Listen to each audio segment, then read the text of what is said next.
seen oppression and turned out the market. Okay? So we're here to continue our African-centered movement, don't you know? We're here to be coherent and listen to the evidence, for this is a trial. I'm going to call this a people's tribunal. And when I come back after Steve Coakley, I'm going to ask you, are they guilty as charged? Or I'm going to ask you whether they're innocent. That's what they do to us. That's what they did to Mumia. That's what they did to Geronimo Pratt, and on and on and on and on and on, giving judgments of us. Who are they to judge us? Playing FBI with tin shit.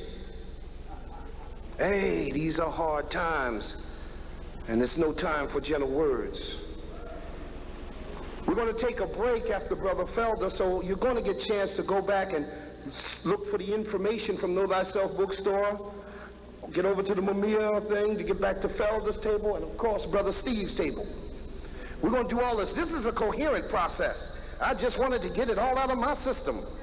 Everybody else going to be cool. I'm not mature enough to be cool yet.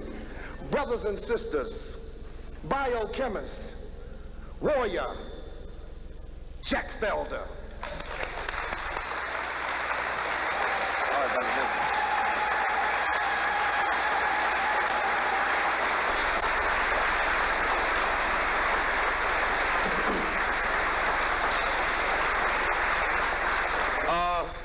I want to start off acknowledging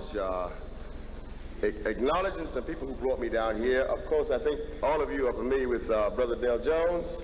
He's one of the persons who brought me here. And we have Brother Ogisby. Take a bow right here. I met the brother up in Harlem at the Apollo Theater. I do a radio talk show about once a month on WLIB with Garrett, and I met him up there. He was pushing some Dr. Jeffrey Leonard tapes, videotapes, but he's a serious businessman. And to me, he looks like a movie a producer, you know, walking around with his hat. And also, I want to acknowledge Brother Deke, Brother Dale Jones' brother. He got Know Thyself Bookstore. Go to that bookstore. It's 528 52nd Street. And he sells good books, okay? That's number one. Number two, I'm not a person who, you know, talk loud and get emotionally, right? Because I learned a long time ago when I was playing football or basketball or whatever, if you get angry, you really can't play. If I'm playing basketball, I really can't play when I'm mad. Now, what I'm saying is, European people who brought us over here as slaves and who debased us for almost 500 years as slaves, they were just cool, calm, and collective, you understand? So I'm saying when we fight back, we got to be that same way.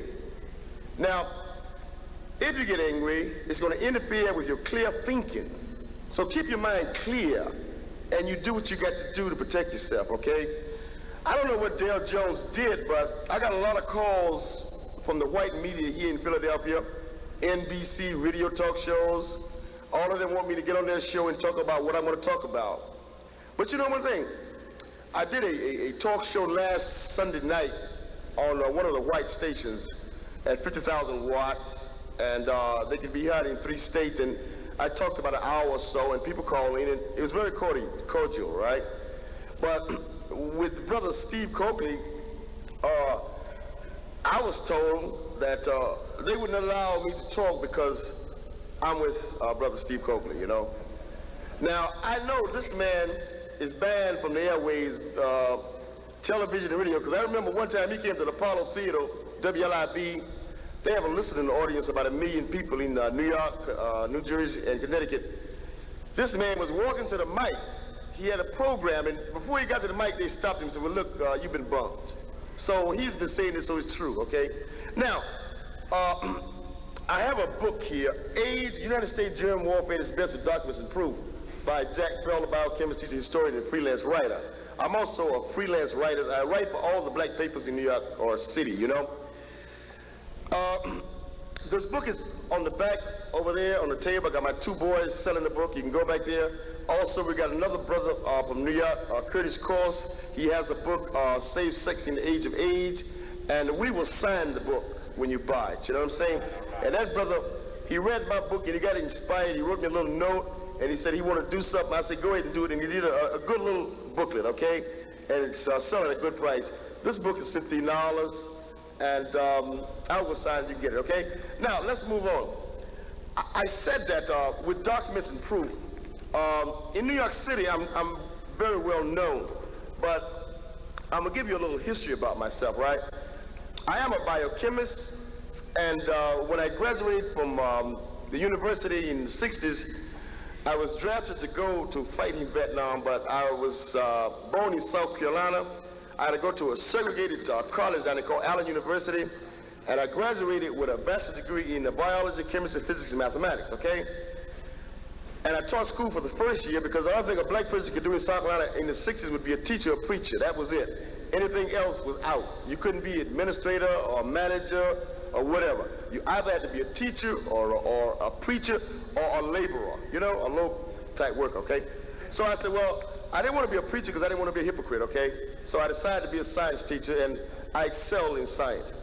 And the first year after teaching, I was drafted in the military. I refused to go in the military. And that summer I was in the Bronx, and 2 FBI agents walked in my house and said, why didn't you report to your draft board? I said, well, I'm segregated, I'm abused. Why should I go fight for this country? You're crazy. I'm not going to go kill no Asian people for you. But to make a long story short, they said, well, you live in America, you either go to the Army or you go to jail for 2 years, okay? So I was young, like 22 or something. So what happened, I told them I couldn't stand in the South, you know, and I wasn't going to go fight. So they said, well, would you go in the Army if you didn't go to Vietnam and you wouldn't fight? I said, well, I'll think about it. They said, well, we'll give you 2 weeks to think about it, and we'll come back.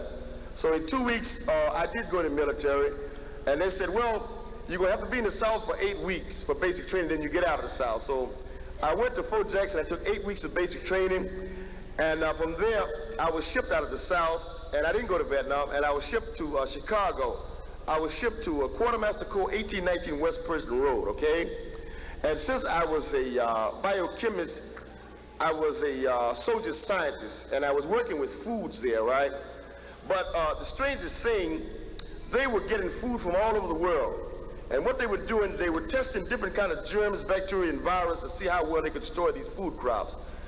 And to make a long story short, what they were doing, they were using germ warfare against the food crops of different nations they were fighting. For example, they would get a rust attack rice or sugarcane or rust or rot or whatever, and they would send military planes over China, North Korea, Vietnam, and they would drop these bombs or spray it with chemicals.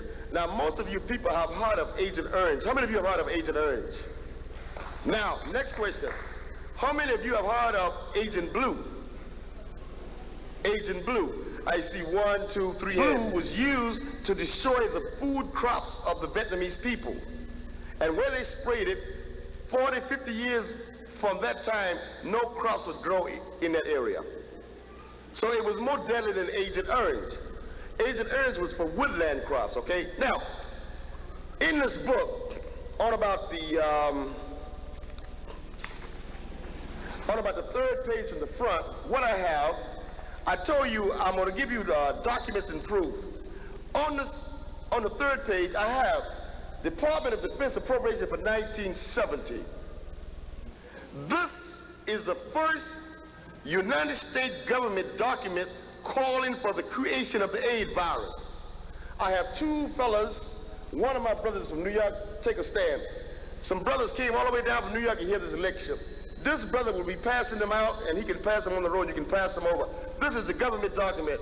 My son, you can pass them out on that side, and they'll pass them across. Okay, Quesa? You can pass these out now, and anybody, President Bush, President Reagan, President Carter, President Nixon, this is their document, it's not mine. This document is calling for the United States to create the AIDS virus. This is United States Senate Library hearing before a subcommittee of the Committee of Appropriation, House of Representatives. If you understand something, the United States cannot build a weapon without getting money. And who appropriates the money? Congress. Even the CIA must get their money from Congress, okay? So the germs, the bacteria, the viruses, they have to pay for it. This is not documents of Dr. Jack Felder. This is the United States government document. Let me tell you a story. In 1989, August, I made a decision to go public on AIDS, Germ Warfare. And I wrote a column about 12 long pages. And they broke it up into part 1, part 2, part 3. They ran part 1 in the Black American newspaper, right?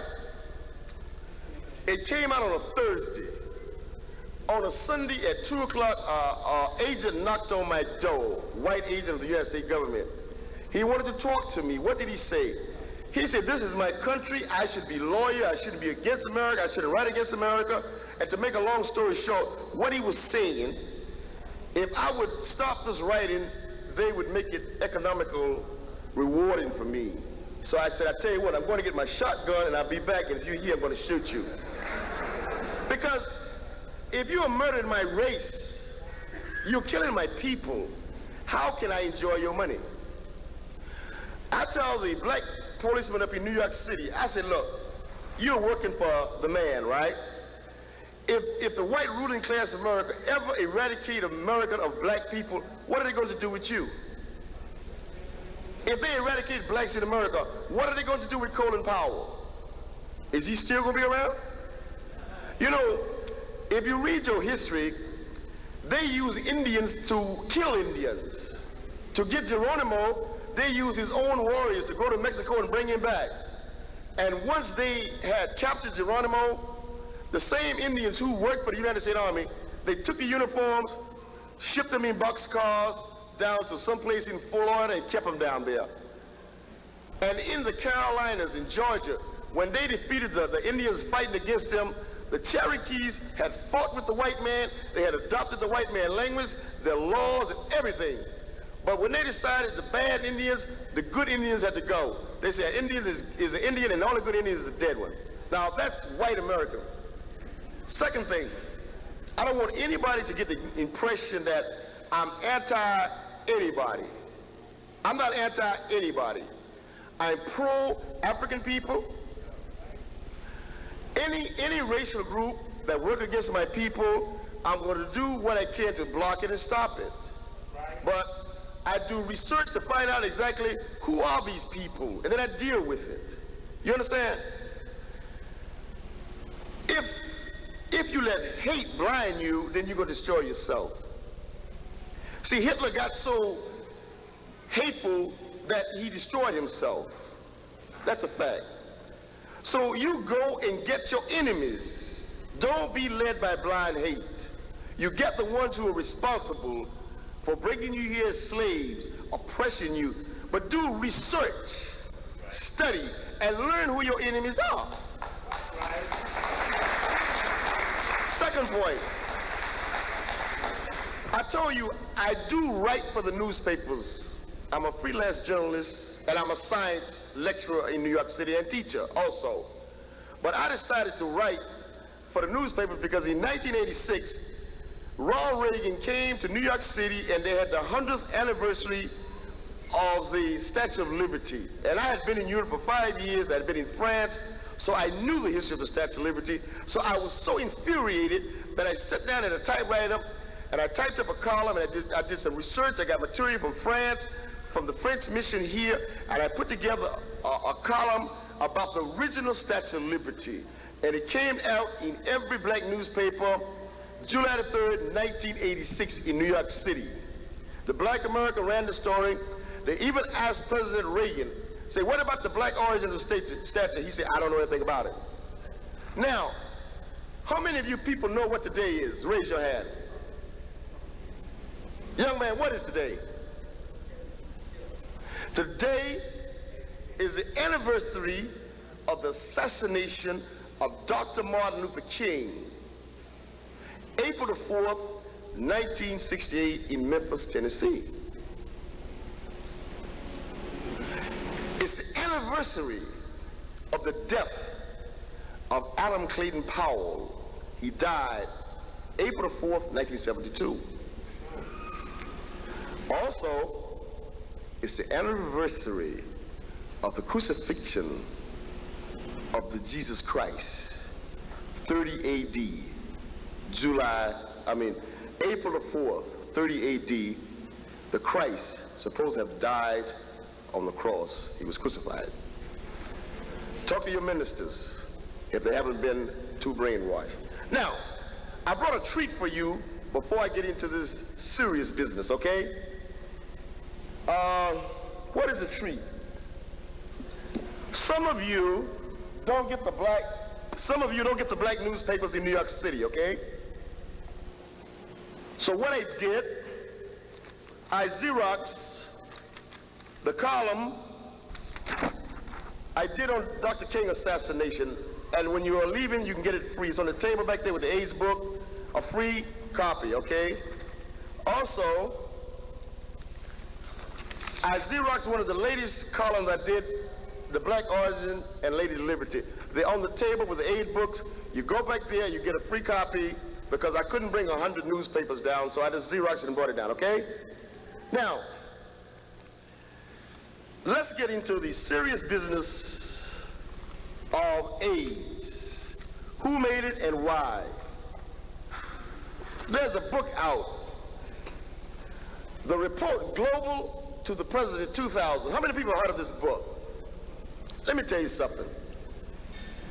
Jimmy Carter, the President of the United States, authorized this research to be done. And what happened, they discovered the world population was about 4 billion people, and I think non-white people were about, I would say almost 90% of the population of the world. Brown, black, and red, and yellow. By the year 2000, white people, European people, and European Americans would be about 4% or 5% of the population of the world. By the year 2050, Europeans, people would be 2% of the world population. Can you imagine that? Now, these European white Western people were afraid. We are being outbred by these non-white people, right? Therefore, we got to do something about controlling their population. And Jimmy Carter had this authorized. And they said in this book, we must eliminate 2.5 billion non-white people by the year 2000. Right. Now, you can read this. Let me tell you something. Everything I'm telling you, I'm showing you the documents. I'm not saying anything without documents. I earn my living as a teacher, and if I teach lies, half truth, I'll be fired. You understand? That's number one. Number two, I'm not the first scientist to say AIDS was man-made, but as far as I know, I'm the first black scientist to say it with documents and proof. If you read the New America paper, the AIDS virus was secretly created by man. I did not say this originally. This was being said by white American physician, Dr. Robert Strecker, says this with documents, okay? I'm giving you some documents. Next point. Let's continue.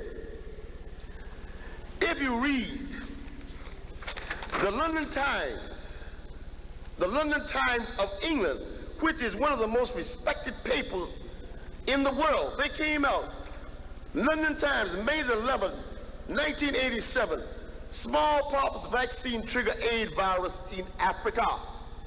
Get this, you must have public libraries here. Go to one of the biggest public libraries, ask them to give you a copy of the London Times, May the 11th, 1987.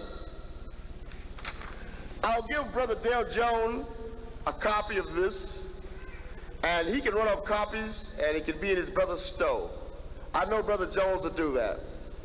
Here's a London paper. You know what the story was? They said the World Health Organization which was headed by a white American doctor, which was in cahoot with the Center for Disease Control in Atlanta, Georgia. They went to Africa and said, look, our black brothers, we want to aid you. We want to eradicate smallpox. We will finance and vaccinate your people. They vaccinated over 100 million black Africans against smallpox.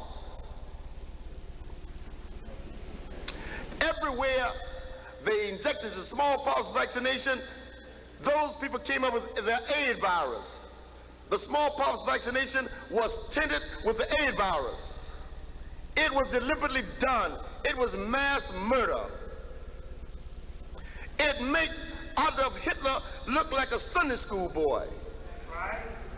They have doomed, by the year 2000, over 100 million black Africans are going to be dead. Your government financed, conceived, initiated, and carried out this program. Read the London Times. It's not Dr. Felder, it's their brothers in England who studied here. This is their document, it's not mine. Do you understand? You may say to me, Dr. Felder, this is horrible, but I don't believe you. How many of you have read the book Bad Blood? Do you know what this book says with documents and proof? In 1932, the United States Health Department, under the auspices of the Center for Disease Control, they concocted, let's run some tests on a germs, a syphilis, spirochete. And they picked a county in America that was totally segregated, Tuskegee County in Alabama. And they injected 900 black men with the syphilis spirochete. Some people say they tested them and they discovered syphilis. No. These people were injected with the syphilis spirochete. What happened? They ran this study for 40 years. Can you imagine the men who were dying, going crazy, getting crooked bones, having heart attacks? They gave it to their wives. Their children were born with it. It ran into the thousands. This was your government. It's your government. It's not my government. They did it cold-bloodedly. And you know what happened? In 1972, a white female reporter broke the story. And then it blew up. And then it stopped then. If she had not stopped the story, it wouldn't have stopped. That's one. If there was one, my goodness, how many more they're doing we don't know about? Do you understand? Go to the brother bookstore, get this book. I brought the 8 books down, so. Okay, now let's continue. We go to another aspect. They said Magic Johnson. White newspaper claimed they showed 3 blondes, they are bragging, we gave Magic Johnson AIDS, we're going to die, he's going to die, so. I don't know whether you trust it. It was in the Globe newspaper. I picked it up some months ago. So I made some copies. Maybe I'll give Brother Dale Jones and he can run off copies, okay? Let's continue.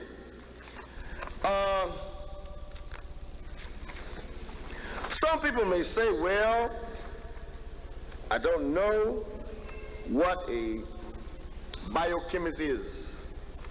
I'll tell you what a biochemist is, right? A biochemist is a scientist who is a biologist and a chemist. And what we do, we deal with the chemical basis of living things. The molecular structure of living things. How do they come together? How do they form molecules? How do they form cells? How do the cells reproduce? That's my specialties, okay? I also was trained by the United States Army to be a germ warfare specialist. That was my job. For 2 years, I worked as a scientist, a soldier scientist. 1 year I was in Chicago, 1880 West Prison Road. Then they shipped me to Natich Laboratories right outside of Boston, a huge complex, over 2,000 scientists, working 24 hours a day. I was an expert in CBRs. What is CBRs? Chemical, biological, radiation warfare. That was my specialty. When my military time was over, they offered me a job, and I worked 3 years for them. So I have a total of 5 years working for them.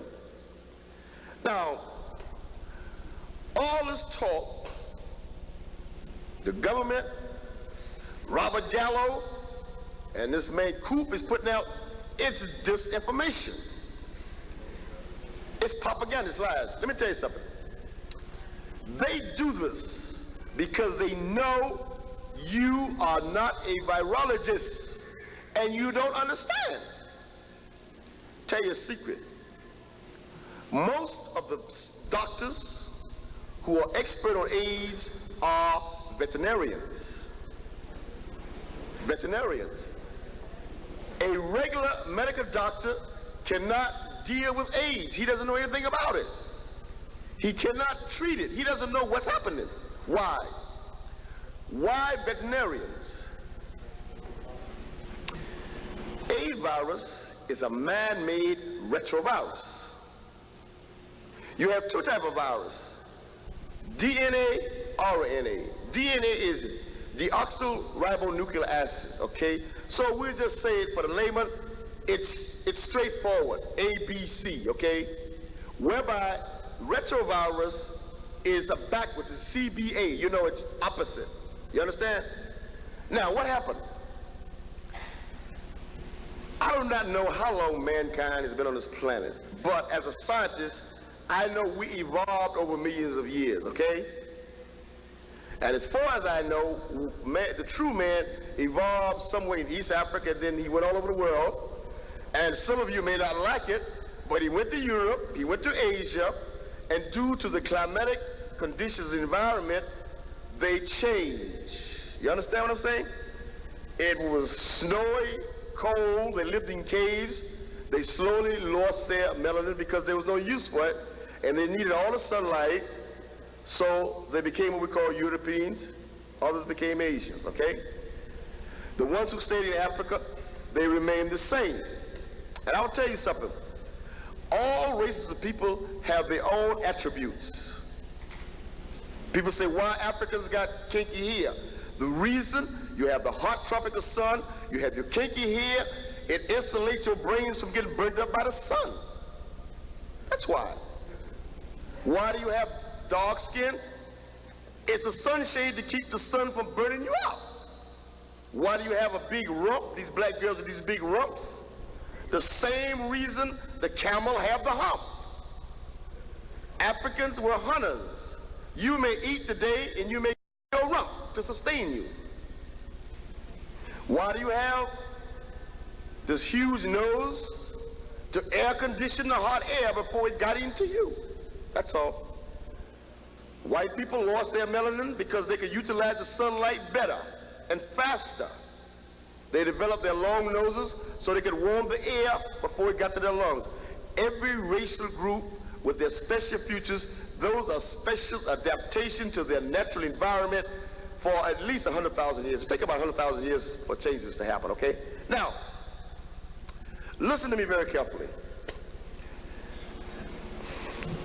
The technology to create a new life form was perfected or invented around 1972. Now get that date, 1972. I have studied at a laboratory out on Long Island, New York. It's called Cold Spring Harbor Laboratories. That is one of the most advanced biological laboratories in the world. For the last 100 years, all of the inventions and discoveries about the cell and the cellular life activities have been invented there. Who heads it? Dr. Saltz is there, the man who's supposed to have given you the polio vaccine. Crick and this other guy who's supposed to have given us a DNA structure. They have that laboratory. Now, what did I do there? I sliced DNA from one organism or one living thing, and I transplanted it to another living thing. And if we recombine the DNA of two different organisms, we get a new type of life form. A cat cannot mate with a dog. Why? Because they have different chromosomes. It's like a finger. If you got 3 fingers and I got 5, it cannot match. That's why each animals have different chromosomes. A gorilla and a female cannot produce a child because the chromosomes don't mix. You understand? But this scientist, what he can do, he bypassed the chromosome and he goes in and gets the DNA and he sliced them and recombine them. This summer, June, July, I took the DNA of a firefly. That's a little bug that lights up in the dark. You get them in June. And I took the DNA of a tobacco plant. You understand? I combined them. And what did I get? I got a tobacco plant that glowed in the dark. You are laughing. I'm telling you a fact. They take E. coli, bacteria out of our stomach. They combine the DNA with all kind of organisms. They now can create DNA blood, red blood cells. Okay? They made it with a pig. They crossed the DNA of human with a pig. And the pig produced the hemoglobin. And they purify it and they can use it in humans, okay? That's a fact. In Italy, they are now crossing DNA of gorillas, chimpanzees, and humans. They intend to produce a half-human, half-ape creature that can be a servant for mankind. That's a fact, okay? Those are documents. I'm not speaking irrational. Now, any trained biochemist, if you bring to me something in a test tube all mashed up, and you say, Dr. Felder, where did this come from? What type of living organism it come from? What can I do? I have to analyze it. And how do I analyze it? I break it down into the DNA structure. And I read it. If I take the DNA of the AIDS virus, what do I get?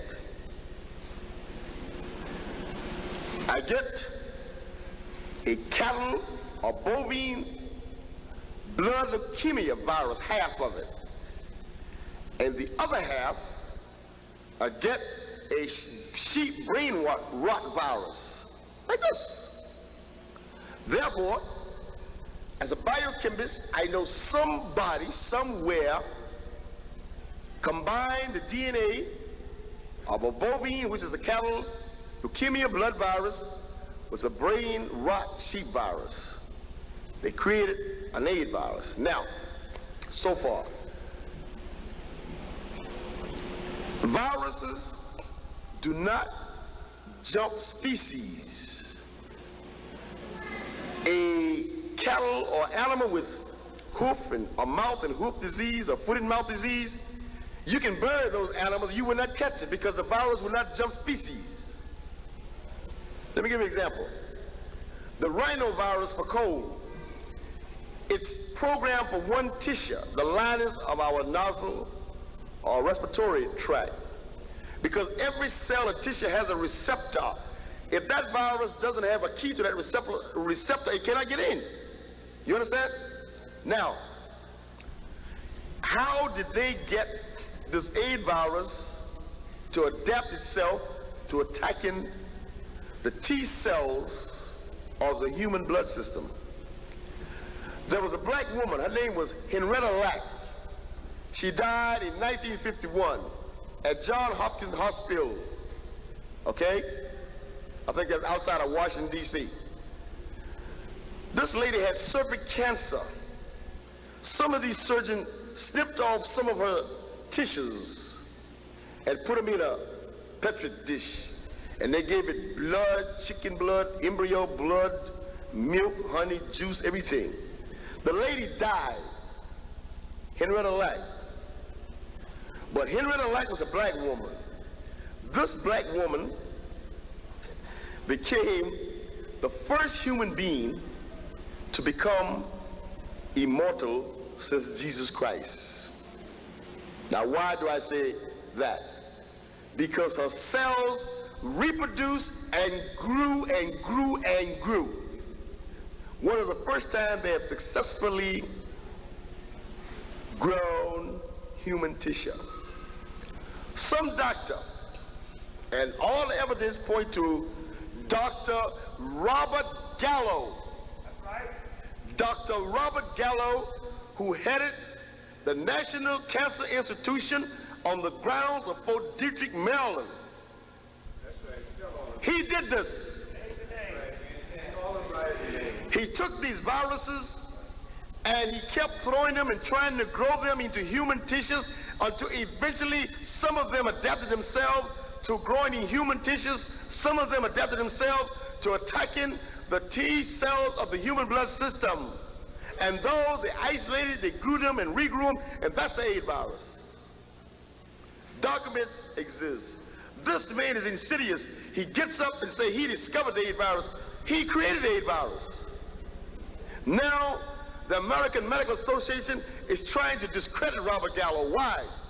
They said he's a fake, a phony, and a fraud. I picked it up from racist Bob Grant. They are discrediting him. So when we finally nail him to the cross, the CDC will say, look, we said he was a bad man. We did it ourselves. No, I reject that. You're only setting him up as a bad man so you can escape clear for the blame. How many of you have seen the picture of Frankenstein? Raise your hand. I got this from Gil Noble. Gil Noble said one time, this Dr. Frankenstein created a monster. This monster got up from the table, he went into the village, and he killed and killed. Finally, all the villagers got together, they chased him, and they killed the monster. Right?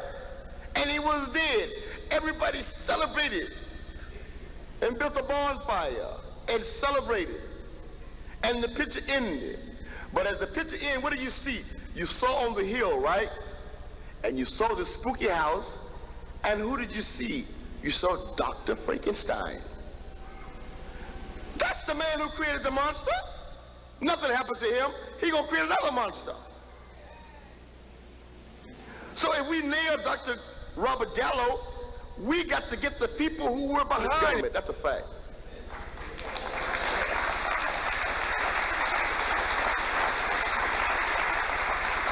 I say to you, this government somehow killed 1,000 people in Jonestown. You are African Americans, and you know, can you get 1,000 African Americans to commit suicide? No. No, wait. So don't hand me that. This government has no qualms about killing people. You know in your heart they killed Dr. King. You know in your heart they killed Malcolm X. They killed Medgar Evers. Let's jump over to Africa. You know they killed Patrice Lumumba. You know that. They overthrew Nkrumah in Ghana. Their policies is death and destruction. You know they killed Harold Washington of Chicago. They had a white man, you know what he said? This white man said, they put cocaine in the food of Harold Washington. I got the paper. And they had a cocaine-induced heart attack. And they took this white man and they got him locked up in a crazy house today. He's not crazy. The same thing they did to a lady down in Memphis, Tennessee. She said that man in that room in the house was not James Earl Ray. It was a different white man. They grabbed that woman and they got her in a crazy house today. Ladies and gentlemen, it's not Dr. Felder coming up with these ideas. I am reciting from documents. Okay, I was told I have about 30 minutes, so maybe about 8 or 9 minutes I'll be finished, okay? So let me go through some documents for you. Oh, by the way, I was on a show with one of my colleagues, Curtis Cross, that invited me down to, what's the name of that show? Nine Broadcast Plaza. Richard Bay asked me what proof do I have, and I was talking to him, and I was getting the military document to show him, and when he saw it coming out, the man ran and went to a commercial. I think some of you saw that. He went to commercial, and he never came back to me. He never knew I had the documents. So he wasn't going to allow that to be shown. Oh, by the way, I will never be on Tony Brown's show. Never. Why? Tony Brown almost boxed me out one day. Tony Brown was on WLIB, and I went there. Tony Brown got some white charlatan, Dr. Peter Duesberg. Dr. Peter Duesberg is saying African people are not dying of AIDS. They own drugs. The drugs are killing them. The bad food, the lack of vitamins. And I went to the radio station, and the woman that gave me the mic, and I said, Dr. Peter Duesberg, may I speak with you? Yes. And I went point by point to defeat him, and I told him, and Tony Brown was sitting there looking, and I told him it's a disgrace for him to be peddling to a black audience, radio audience, television audience, newspaper audience. Why does he go to the white talk show? And when I finished about 5 minutes, I gave him time to answer.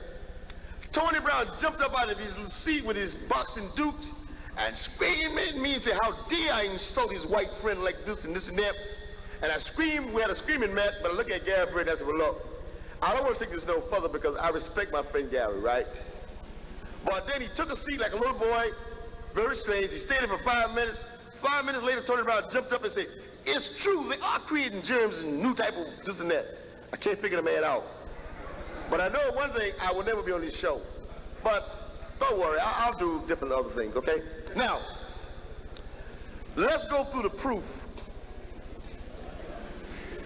AIDS was a man-made virus, 100%, created by the United States government to control the non-white population of the world. Basically, for some reason, white European people and white Americans, they don't like non-white people, but they seem to have a special hatred for black people. Of all the races they hate the black the most. They intend to get rid of Africans Americans. White people have no use for Africans in America. Do you think white America want 30 or 40 million blacks running over this country? No way. Think about it. You know it's true. They want to depopulate Africa. In the future, they'll get the minerals. Africa is the richest continent in the world with the poorest people. Europe is the poorest continent in the world with the richest people. Because they go over the world and steal and appropriate other people's wealth. All the golds and diamonds come from Africa. Most of the uranium comes from Africa. Most of the rare metals come from Africa. A lot of the rubber. So why are the Africans poor? I tell white people, look, India was rich before European colonized it. Africa was rich before European colonized it. So it was a process of colonizing people, taking their language, their history, their culture, that debased them and caused this poverty. If you take away a man's religion, his ideas, his culture, he's a nobody. The Japanese refuse to allow you to do that. Two things you cannot take from the Japanese: their religion and their culture. You can kill them, but you can't take it away. That's why they control their destiny. We got to reclaim our heritage, our culture and history, and if you want a religion, create your own and let your God look like you.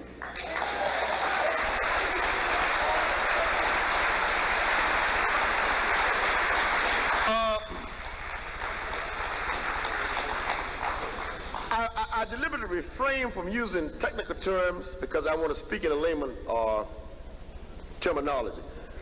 If I were to ask people here what caused World War I, what caused World War II, most people will say, well, there was European jealousy, France was jealous of Germany, Germany was this, and America was this. Let me tell you something. World War I and World War II were fought over the same reason. White people was fighting over who should control the non-white people of the world. Do you understand? They were fighting over who should control Africa, Asia, and Latin America. Since 1492, white people broke out of Europe. They colonized most of the non-white world. Non-white. They have never created a white colony in the world. All of them have brown, black, red, or yellow people. Because they don't accept us as equal. You understand? Nobody gives you your freedom and self-determination, you take it. I look at Dinkins, the mayor, I look at the mayor here. Do you think as a white European America will put a black man in position of power? Never. You got to take your power. That's how you get power. Nobody give you power. Dinkins or Mayor Good, who dropped that bomb on those black kids and other people, he was a puppet of the white people of the city. He did their bidding. He didn't have any power. You understand? Somebody said that group Boule or something like that. I heard about it. H.O.K will tell you more about that, okay? Now, let me just go through these points, and I'm going to bring this to a close, okay? First of all, I showed you, number one, proof number one, I showed you the government documents where aid was created. You understand? Point number two, the first known case of AIDS in the United States, or the first known case of AIDS in the world, was in Manhattan, New York. In January 1979, there was a doctor, Dr. Wolf Sumness. It's S-Z-M-U-N-E-S-S. It's a European name. I think it's Zismo or Zummas. Okay, Wolf. What he did was created this virus, and they created a hepatitis B vaccination for homosexuals, and they put it in there. They injected 2,000 white male homosexuals in September 1978 in New York City. January 1979, these people started coming down with AIDS. And look, remember this, January 1979, the first known case of AIDS in the world was in the good old United States, in Manhattan, New York, in a white homosexual America. There was no AIDS in Africa, Haiti, or the Caribbean, or Brazil. You got that? Therefore, how could it come from Africa, okay? Now, you keep those dates. Second, they say the AIDS virus came from the green monkey. Let's take the AIDS virus and let's put it into the green monkey. What happened? Nothing. The AIDS virus is a virus that has been adapted to attacking human T cells. It will not attack the T cells of the green monkey. So you got to be stupid to believe them. If it comes from the monkey, it should go back and attack the monkey. Right? In Brazil. You got that? Therefore, how could it come from Africa, okay? Now, you keep those dates. Second, they say the AIDS virus came from the green monkey. Let's take the AIDS virus and let's put it into the green monkey. What happened? Nothing. The AIDS virus is a virus that has been adapted to attacking human T cells. It will not attack the T cells of the green monkey. So you got to be stupid to believe them. If it comes from the monkey, it should go back and attack the monkey. Right or wrong? All right. Fourth proof, there have never been a retrovirus infection of humans. The first one was the cancer virus, the second was the AIDS virus. And you knew before 1960, basically, we did not have cancer. It was created during the Vietnam War. And then I told you the fifth, if you travel outside the United States, you will understand all countries have printed the headline, AIDS virus created in the lab, not in this country, okay? The Church of Scientology have put out flyers where the United States government has spread germs all over this country, in the subway system and other places, okay? Now, I think I've given you enough documents, and I'm going to close by telling you, here are some books you can read: AIDS, the End of Civilization, AIDS, the Doctor of Death, and of course, I want all of you, if you got the money, to go back and get this book on the back, AIDS, United States Germ Warfare is Best, with documents and proof. Maybe sometime when I have 2 hours, we can go through a whole lot of facts and figures, but thank you very much, okay? Thank you very much. Okay. Dr. Felder.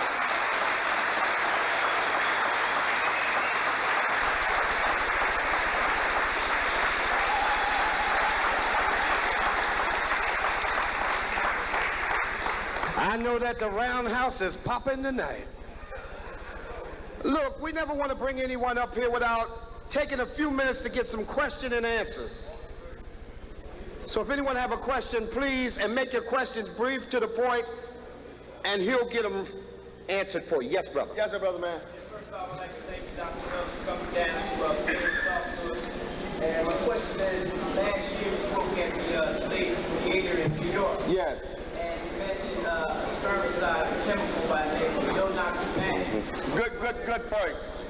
Yeah, for anybody who doesn't want to catch AIDS if you don't have AIDS, go to your drugstore, buy a spermicide, right? Make sure the spermicide contains a chemical called no-noxonine. That's N-O-N-O-X-Y. No-noxonine, sometimes it's spelled Nanoxyl, N-A-N-O-N-X-Y-L.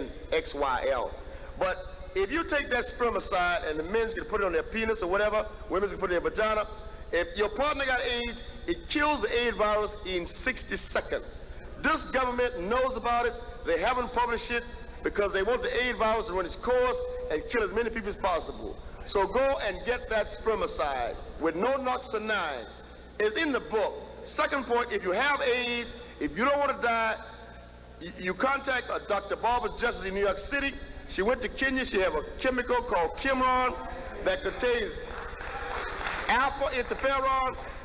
1,300 people have used this alpha interferon, and the AIDS disease seemed to have gone into remission. The symptoms have gone away and they are alive today, okay? So those are two. As a reporter, I want to ask the question. Is it true that, or do you know that Kimron, or what is it called? Kimron, alpha interferon. Okay, that there was a shipment seized by the FBI. Do you know anything about that? Well, to be honest, I'm not. I know they have blocked the use of Kimron in this country. So I would assume if they knew about a shipment, they would try to destroy it. Okay. Another question? Speak up. The price for the Kimron?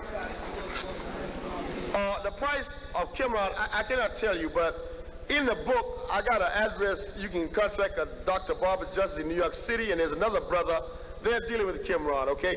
And I think this fella, who is a Muslim, Khalif, he's a doctor, Muhammad Khalif, he's also dealing. So if you buy that Fire Call newspaper, I think 2 issues ago, they tell you, okay? Let's do this. Let's be fair.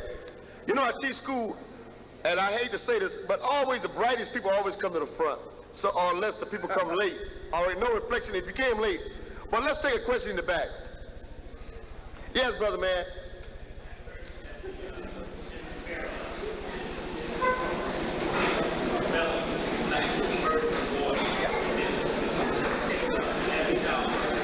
What is I can't understand it. He said he heard that interferon was in the presence of black boys. Well, what's your question, brother? Yeah, a little louder. Can't hear. I heard that black murder and was like Well, you know, brother, human beings can make interferon. That's how you get rid of cold. I know. The mic is off. Brother, can you get the mic on? Well, let me tell you something. You know, there may be 300 or 400 people here tonight, right? You know they're going to send agents, right? You know there are agents here, right? Are you aware of that? There are agents here tonight. And there are agents perhaps sitting by you smiling, clapping the loudest. I'm telling you a fact. Okay? I do know in some countries when they what's that word when you cut off the foreskin of the boys? Circumcision. When they circumcise the boys, right? Some countries take the foreskin and they grow the tissues, right? And they inject the herpes virus, and the foreskin of the penis produces interferon that can weaken the herpes virus, and they make creams out of it. And people who are suffering from herpes, they use this cream on their vagina, on their penis, and it cuts down the incidence of herpes. I know that for a fact. Okay?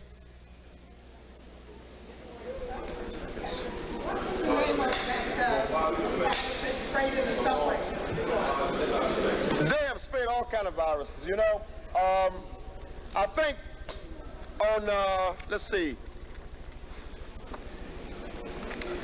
We got, in my book, I got Scientologists exposed germ warfare tests on American citizens. It gives some of the name of the germs they use across the city, like San Francisco, New York, New Orleans, Chicago, you know, Atlanta. It tells it in detail, you know. But right now, I can't just give you the name of it, okay?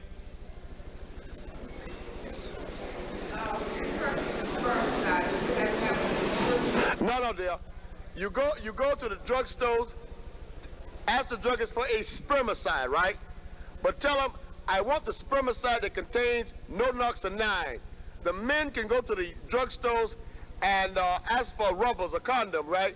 Say, I want the condoms that are oily and contain the spermicide, no noxonine. That will save your life, sister. And let me tell you something. I've seen a lot of brothers, and I'm not putting all the blame on the brothers, but upstate in New York, a lot of brothers in jail, right? And they have AIDS and they are dying and they know it. Their wives and girlfriends come up there and they still have sex with them. You understand? So you gotta protect yourself. We know people are not gonna stop having sex. So the next best thing is to try and practice the safest sex you can. And no noxonine will save your life. Particularly if you're a woman, please use it. Please. It's in the drugstores. How did AIDS get in the black community?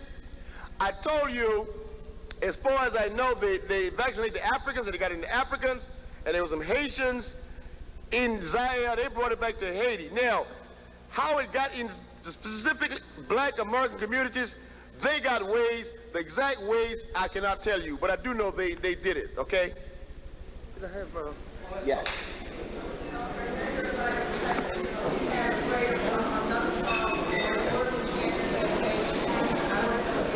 What's she say? She didn't hear you. Organ transplanted, what do you think of it? My dear, all these black, I read a report by the New York doctors, and they are so happy because they get all these great organs. When these young black guys kill each other, man, they rush into the room and take all their organs out of them, man. Even some of them are not even dead. They're taking the organs out. That's a fact. They are very happy because now they have no problem with enough trans organs to be transplanted. I listen to people talking like in Chicago, the Crips and the Blood or whatever gang, man. Let me tell you something. In Brooklyn, blacks do not own the land and the building.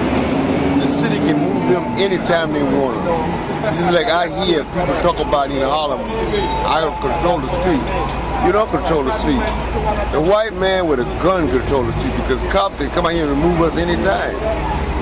And you talking about I own Brooklyn. You don't own the land, you don't own the building. You are just temporarily inhabiting the area. And instead of saying it's my area, it's my town, we should be working as African people to unite and come together and fight white supremacy, brother. That's all I'm saying. Right, I agree. That's right, That's Doc. the biggest threat to all of us. Right. I mean, slavery was not a joke. It was brutal, you know? Mm-hmm. But a lot of black people don't want to deal with the reality of slavery and its aftermath. We got all the lynching pictures up here because it happened and it's happening now. That girl in Detroit was shot last week, with the poet. She had that car accident there. She went to get help, the white boy with a shotgun. The brother down in North Carolina had an accident. He went to the lady house to get help. She called the cops shot him dead. You know what I'm saying? Yeah. So we can't say it's over because it's continuing. For black people in the United States of America, our problem is white supremacy. Yes, sir. So we don't deal with that. Everything else is useless. So let's stop all this division and unite and fight for our human rights. Thank you, This Doc. year of the New York Amsterdam News, May the 1st to May the 7th, 2014. Bench Clipper owned banned for life after racial blood. This is the headline. On page 12, opinion. Justice, Ranchers, and Clipper, oh my. What this article is talking about is written by Nova War Africa Felder. That's my son, right? He did a good article. He tied up the Supreme Court, the Ranchers, and the Clippers owners in California. And he's saying how these people are racist in the closet, even though some of them may not come out.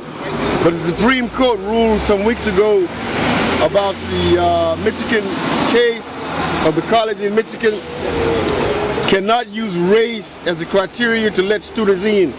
So that's a slam dunk to block us out of getting into higher education, not only in Michigan. It's going to go all over the country because other states are going to do the same thing. So blacks can be locked out of colleges. You know, since they passed that Supreme Court decision, they said the percentage of blacks in college have gone from 9% in Michigan to 5%. And also, we're talking about that rancher out in Arizona, who's taking his cows to be fed on the land without paying the government tax. He said, oh, I'm going to talk about the Negroes. Now, he wants to put Negroes back on the plantation to pick cotton. I mean, that's racist. How much racist can you get by saying that in 2014? Unbelievable racist. So this article is tying those together. And also the final issue is the Los Angeles Clippers with Donald Sterling with his racist comments about don't allow blacks to come out to the games. He said to this mixed race girl, she's African and Mexican, and he's sleeping with her. Plus, he got a blonde, blue-eyed white wife. So he's a man of low moral content. He's telling her, I don't mind you sleeping with blacks, associating with them, but just don't do it on the Instagram or YouTubes or whatever, because I don't want people to know I'm dealing with you and you're dealing with the Negroes. So that racist came out. But anyway, the NBA league, they dealt with him very good. So I'm just talking about this article, so I would advertise anybody can get this Amsterdam News for this week to read this article, brother. Yes, sir. Thanks, Doc. I order it. It comes to my house direct, actually. Okay, page 12. Yes, sir. Thank you, brother. Okay.